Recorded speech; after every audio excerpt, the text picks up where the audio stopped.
But of course, Naama, he's not going to go down without a fight. He's not, and spawning in the top right, we have him himself, the blue Terran player from Team Fnatic. It's Naama. And his opponent spawning up in the top left, we've got the pink Zerg from Lowland Lions. It is Jona. Sounded like you were doubting yourself there a little bit, my friend.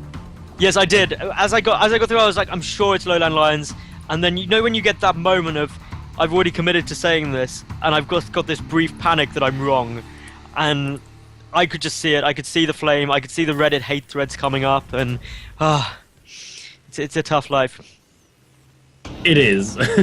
I could hear the doubt in your voice there, and I was like, don't worry, Maddles, you're right. It is fine. Lowlands Lions. You need that little bit of support between a co-caster earlier, and just like, don't worry, it's fine, bro. You aced that. You aced that, and of course, these two players are going to be looking to ace this 8th match, aren't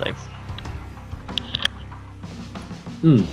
People were saying there was something in my hair. I'm looking at myself right now, but it might just be my retarded hairstyle that they are seeing. They may just be trolling you, Lurlin. Have you thought of that? But of course, in this game, Whirlwind, they are spawning in the horizontal positions at the north of the map. We will see that Jona will not actually get a good scout off yet, just checking around to make sure there's no proxies or anything that could be coming down, and that's always a scary thing to see. Now, in addition to that, Jona just taking a hatch first, very normal opening Naama, with the racks not getting a walled off or anything like that, just in the main, getting that gas down once more, so a very similar opening that we've seen in every game from him so far. Yeah, same opener out of Jona, same opener out of Naama in some extent. He might be, he did go for that delayed gas again, so we're probably going to see him go for a command center in a Reactor Hellion build again, as we've seen him do so many times. He really likes his Reactor Hellion play. He does like his Reactor Hellion play, and I wouldn't say it's been that effective. Jona's really defended it incredibly nicely, to be honest, and I think that's where Naama got a little bit thrown off in the last game, is he didn't manage to do much damage with it. And that big Baneling bust is always going to be quite psychologically taxing in a game when you see just pretty much, well, nearly every SCV at your natural blow up in green acid. It's going to throw you off slightly, even when you've got the 3rd orbit command already down. We see Naama going for the reactor quite early, but getting his command center a bit sooner than we have in game 2, so that's going to help his economy, which makes sense on a big map like Whirlwind, and therefore we shouldn't have to worry about too much aggression coming in anytime soon. We do have speed getting started for Jona, but only 4 lings on the way. Yeah, only 4 lings on the production tab right now. The first Hellions are just a minute away from hitting the field. Last game, in comparison, we saw at the was it the 4-minute or the 5-minute mark? We saw the first 2 Hellions roll out. Might have been the 4-minute 59 mark or something that we saw those. Or the 5-minute 59. I'm pretty sure it was 5 minutes that we saw the first 2 Hellions out on the field. So that really shows you how much of a different build this is. You know, a much later command center was had in the last game, and a much earlier Hellion opener. That was really nice for Naama there. He actually managed to snipe off an Overlord that was trying to come in and scout, which means that he supply blocked Jona for quite a period of time here. Will scout, though, that the command center is on its way down. 4 Zerglings just managed to take out an SCV, constructing that command center, which will delay it for a good couple of seconds. So, little bits of give and take on both sides there. We see that the starport is coming down once more for Naama, who has tried to use drops quite effectively throughout this series, but Jona defended them very well on every occasion. So, it'll be interesting to see whether he is able to do it once more. Drop play, yep, he's going for it again. Looks like some mistake was made with the factory here. It is not quite in the right position, and I don't think Naama realized that. Now he realized it after the first Hellion was produced. So instead of 2 Hellions out on the field, we only have this single one right now. His brother got stuck in the production queue. Yeah, and that is obviously very, very frustrating, getting that stuck. But as we can see, for the moment, we've got 1 SCV. Was trying to get a little scout off. The Queen was like, no, and the creep spread has already started. That creep spread last game was incredible. Without him. The creeps are really good out of out of Jona in last series. I'm sure he's going to try to do that again. Naama is going to try to keep that within limits a bit with his Hellions. He now has 3 out on the field. He has his medevac about to pop out, so we're going to see some Hellions being dropped out of medevacs. Last few games, we've seen a lot of Hellbats being dropped. We've seen some Marine drops, but Hellion drops is something new. How many kills is he going to be able to accumulate with that? He's looking for at least 6, 7, 8 would make it worth it. And if he does manage to get those kills, it'll be fantastic for him, as you said. But so far in this series, he's not been able to be that successful. Drops that Hellion, gets completely surrounded by the Speedlings, taken out instantly. But over comes the medevac. Does it get spotted by the Overlord? It will now, because the Overlord is going to fly straight into its path. That is good to see. The Zerglings trying to stop these Hellions. That means they're not going to be poking into the natural, which means there's going to be no threat to Jona of having to really split his attention. But the drop in the natural base is going to be forcing all of the drones to get pulled here. But not much else. No, not really. Not a single shot was fired, pretty much. The Queen is now going to be joining up. The second Queen comes along. There's another Queen in the main base, going to help defend against that. And Naama's trying to micro his medevac as best as he can. But once again, we have Jona defending this drop pretty well. He does invest in a lot of Zerglings, though. Even though he defends well, it's costing him a lot. He's got 41 Zerglings out on the field. He is going to get this medevac. Only 4 Marines make it out. Nice defense once more. Really nice defense, and that has been just such the story of this series, Lurlian, that Jona defending these drops incredibly effectively. We can see that the lair is just getting started. 16 drones are in production, so now he knows that the pressure has been taken off. He's held off the drop without taking much damage. He can drone up heavily. Really nice to see Stim getting started about a whole 10 minutes earlier compared to Game 2 here for Naama, so much more normal timing of that. We've got the additional barracks being added in, the Hellbat production started. 1-1 upgrades for Jona are about half done. And this is a very similar style to what we've seen every game from the Zerg. Yeah, very similar game. Once again, we see the Hellions in the middle of the map get surrounded and get killed off. At least one of them. 2 of them might live, might get picked up by this medevac. Nice move there by Naama. That's the only reason the medevac was there, just to pick them up and bring them to safety. Nicely done by Naama. He could have lost those 2, but instead picks them up. Very, very cute move. You know, it's not like that move is going to change anything in this game. It's just a funny thing to do. It's a cute move. It is. The Zerglings are all nice little pick up there by Naama, saving those Hellions just in time. And he is going to try and micro them, loses one in the process. Very risky move to make there.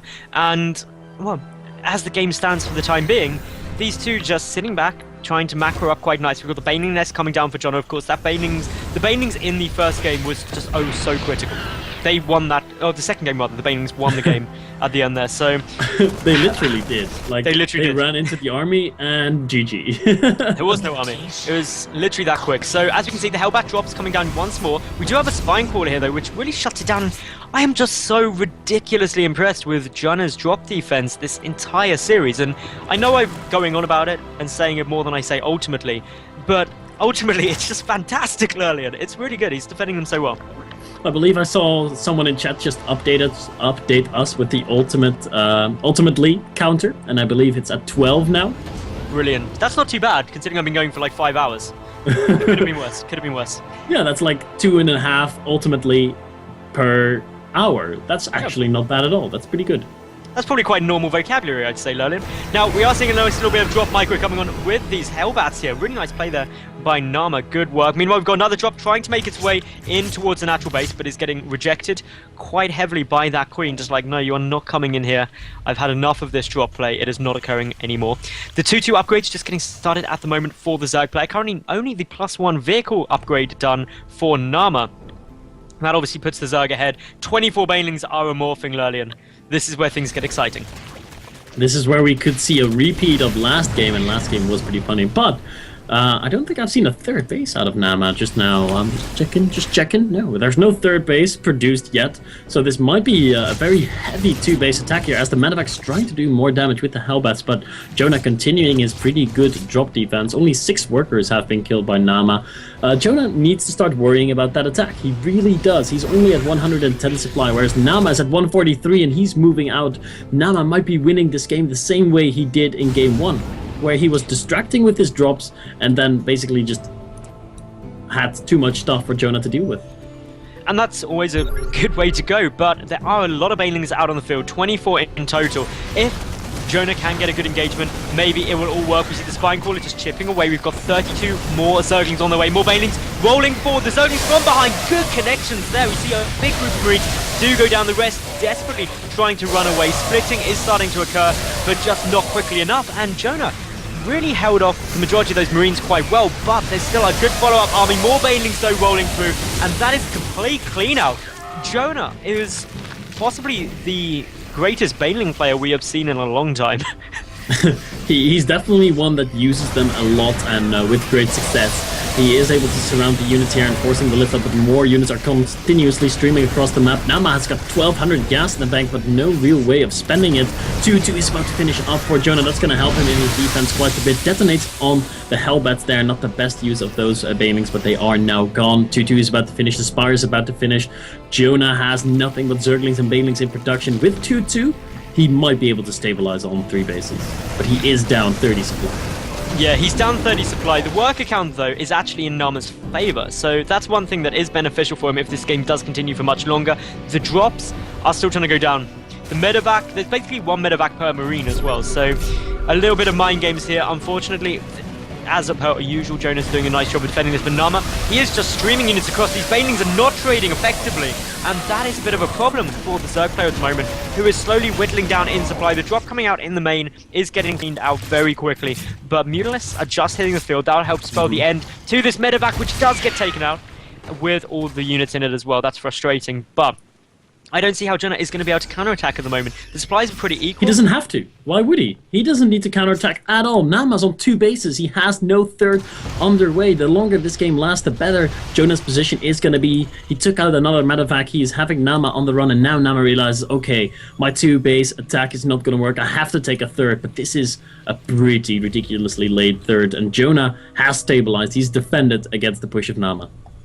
But to the same extent, Lurlian, Naama is still ahead in the worker count, 58 to 51. So economically, actually, Jona is not in an amazing spot right now. Needs to get out a lot more workers, and that's where a counterattack would have been nice if he could have delayed it. But there's just still a lot of stuff out for Naama. He's got the supply advantage. The Mutalisks could try and be effective, but with only 7 out on the field at the moment and 5 missile turrets, it's just not going to work for the moment. And Jona doesn't really have high enough gas income either, only just mining off of all 6 of these gases now, which is just such a critical point that if you're going to be going for this Muta style, you need a lot of gas there, and the Banelings ate up so much of it in the earlier stage of this game. Yeah, they definitely did.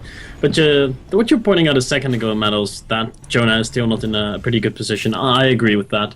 I was a bit over praising his defense there. It was a good defense, but he definitely took losses, and he was producing nothing but units for a few minutes.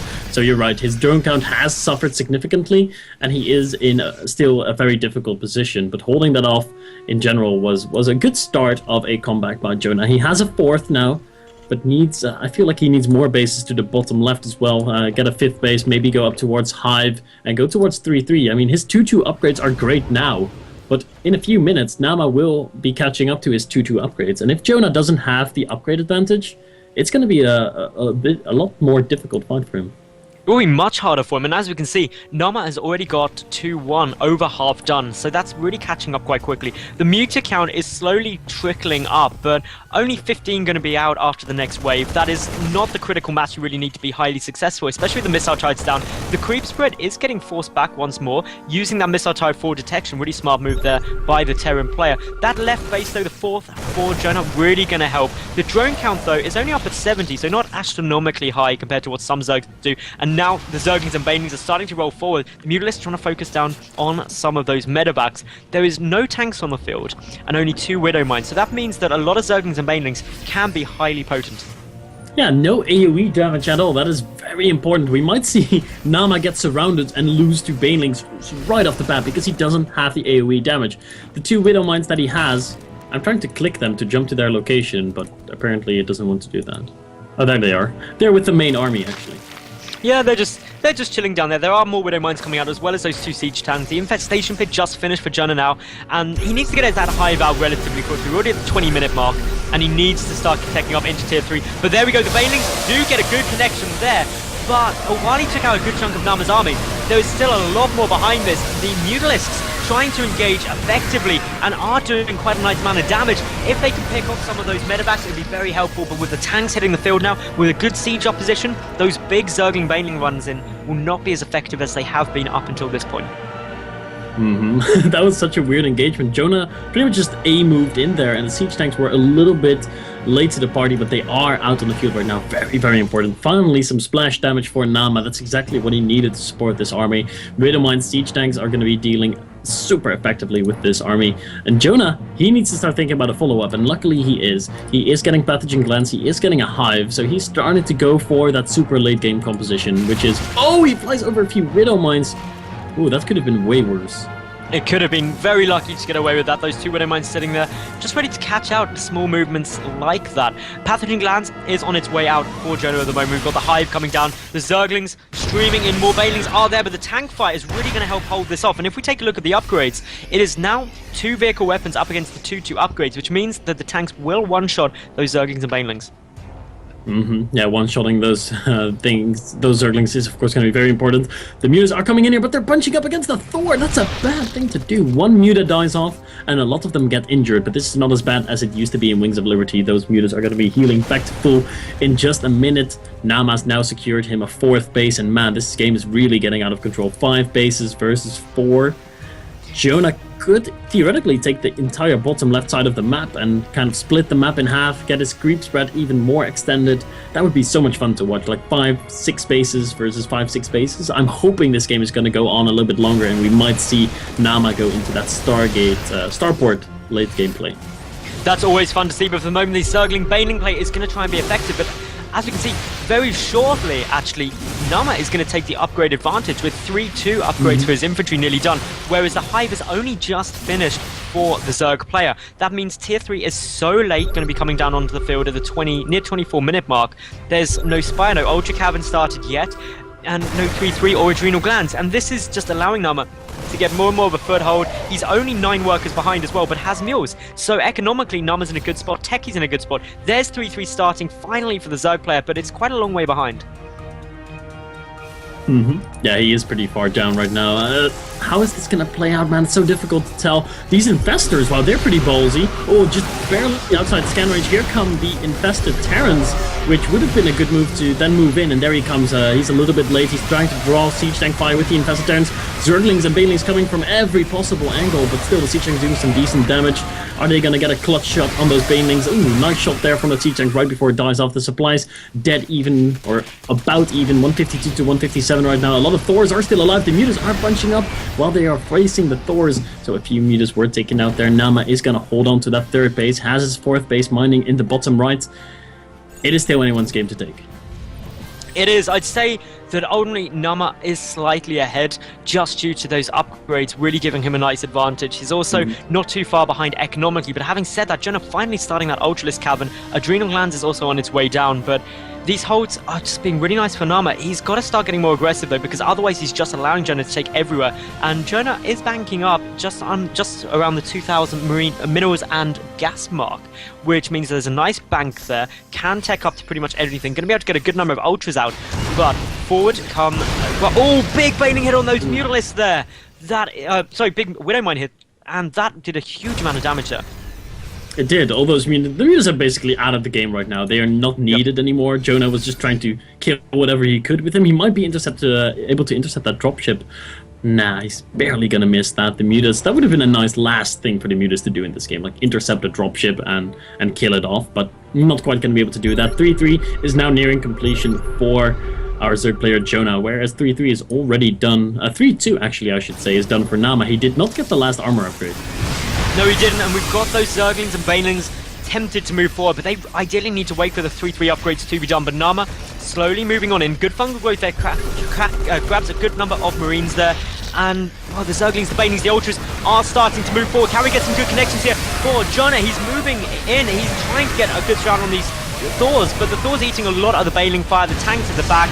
Widowmines are going off, but for the time being, the Zerg has enough to hold that back.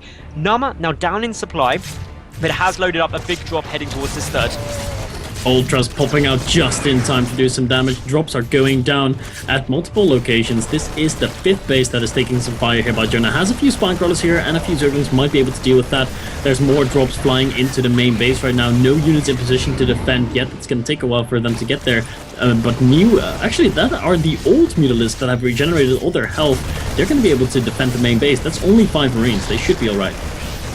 They should be alright. The Mutalisks are taking out the medevacs though, that's a bit of a problem. But Naama, he's got a nice little production cycle going. He's just got to deal with these Ultras, that's the only problem. The Infestor count is down to only 1 though, so without those fungal growths, it's going to be a bit more challenging for the Zerg player to really get the Ultras up close, nomming their way through the Terran army. A couple of Ultras also getting caught out of position here. The Marauders count looking really nice, up at 7 already. Just going to start working its way through here. 3-2 upgrades for the Terran, up against 3-3 for the Zerg. Very even, exceptionally late game situation now, and these two are somewhere in a bit of a stalemate, right? One thing that surprises me is that we have no chitinous plating on the Ultralisk, which is definitely an upgrade that would help Jona out a lot. Fnatic's Naama, though, needs to start thinking about another base. He's mining out his 3rd, he's mining out his 4th, and this could be a bit of a desperation push here. He feels he needs to end this game soon because he's running out of resources. He's going to fight here with the Ultralisks, but there's not enough Marauders here yet, and even Ultralisk coming from the back. Naama is getting completely decimated here. His army is on the run, and not much of his army will be making it out of there. He's down to 140 supply. His army supply is down to 73 versus the 130 army supply of Jona. That was an absolutely brilliant engagement there for Jona, and suddenly Naama is in a huge amount of problems. Widowmines are not good against Ultralisks, as we're about to see, and the Ultras just start charging forward. They will get the surround on this infantry, prevented from being able to get too far back. Suddenly way lower, only down to 3, and I think Naama is going to have no choice but to GG out here. The Zerglings are streaming from behind. Chitinous plating Sky finally getting started here for the Zerg, but it is not going to be needed in this game. There's GG, good luck. And Jona, really nice use of those Ultralisks there, incredibly effective.